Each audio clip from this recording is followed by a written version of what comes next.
Dobener failed, Newland failed, Mendeleev failed. It took nearly 100 years to organize 118 elements in the long form of periodic table.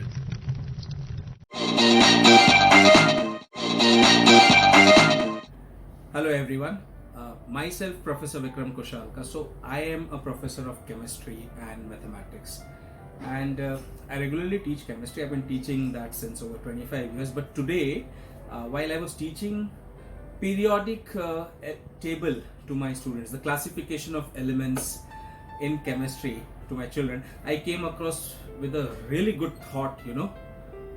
I mean, just imagine the housewives who are working at home. What is their work and how do they do that work? It's really going to be great when we connect to chemistry, and that is what I'm going to explain you today.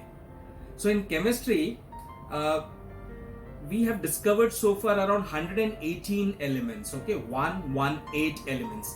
हमने chemistry में 118 element discover किए हैं, और इन 118 elements को बराबर से table में arrange करने के लिए सबसे पहले डोबेनियर ने स्टडी किया उसको, उसके बाद न्यूलैंड ने स्टडी किया, डोबेनियर्स लॉ ऑफ ट्रायड आया, न्यूलैंड लॉ ऑफ ऑक्टेव आया, फिर मेंडलीफ आए. उन्होंने स्टडी किया कि भाई इन सारे एलिमेंट्स को हम बराबर से अरेंज कैसे करें ताकि हम कोई भी एक्सपेरिमेंट करना हो या कुछ भी लैब रिसर्च करना हो या हमें किसी भी एलिमेंट की प्रॉपर्टी जाननी हो कि क्या है, तो हमें आराम से मिल सके टेबल में अरेंज करके.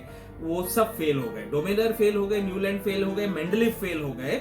उसके बाद मोजले आए और मॉडर्न पीरियोडिक टेबल आया, और मॉडर्न पीरियोडिक टेबल वो टेबल है 118 एलिमेंट्स का, जिसे हम आज तक मानते आ रहे हैं और बच्चों को पढ़ा रहे हैं. तो जब मैं पढ़ा रहा था बच्चों को कि देखो एलिमेंट्स को अरेंज करने की कितनी ज्यादा जरूरत है, बिकॉज हमें समय पर कौन सा एलिमेंट की क्या प्रॉपर्टी है पता चल जाती है, समय पर किस एलिमेंट को निकाल कर रिसर्च करना है, कैसे करना है पता चल जाता है. तो ये जो थॉट आया माइंड में, ये माइंड ब्लोइंग थॉट है.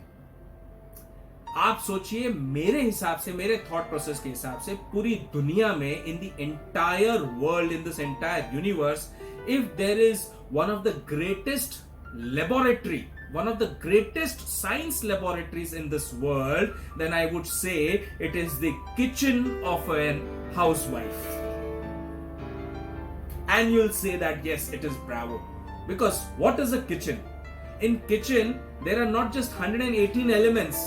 अगर हम खाली मसालों की बात करेंगे ना, तो मसाले ही 30 से 35 प्रकार के हो जाते हैं. नमक, हल्दी, धनिया, मिर्ची, गरम मसाला, पाव भाजी मसाला, बिरयानी मसाला, मतलब कितने सारे, लौंग, जीरा, दालचीनी, हींग, यही मतलब 35 से 40-50 प्रकार के हो जाते हैं. उसके अलावा इतनी सारी दालें, इतने सारी सब्जियां, इतने सारे फल, व्यंजन, सबके सब, इन सारी चीजों को, कटलेरी आइटम्स आपके, इनको सबको एक हाउसवाइफ को उसकी केमिकल लेबोरेटरी में बहुत अच्छे से अरेंज करना होता है.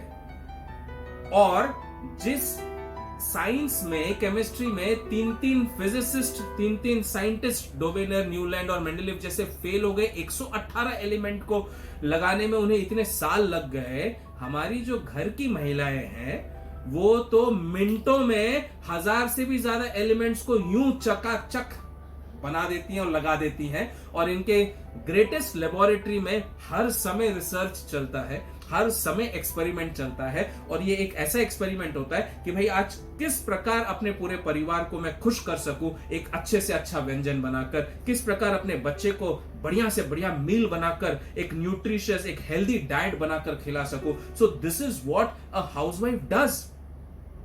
That is one of the biggest responsibility that a housewife does so efficiently, which no men in the world can do. And hats off to this responsibility. So I would say a housewife is the greatest scientist of this world, who's having the world's biggest and the greatest science laboratory, in which she has organized everything, thousands of elements so well, that should be called as housewife's kitchen of elements. Thank you. Enjoy.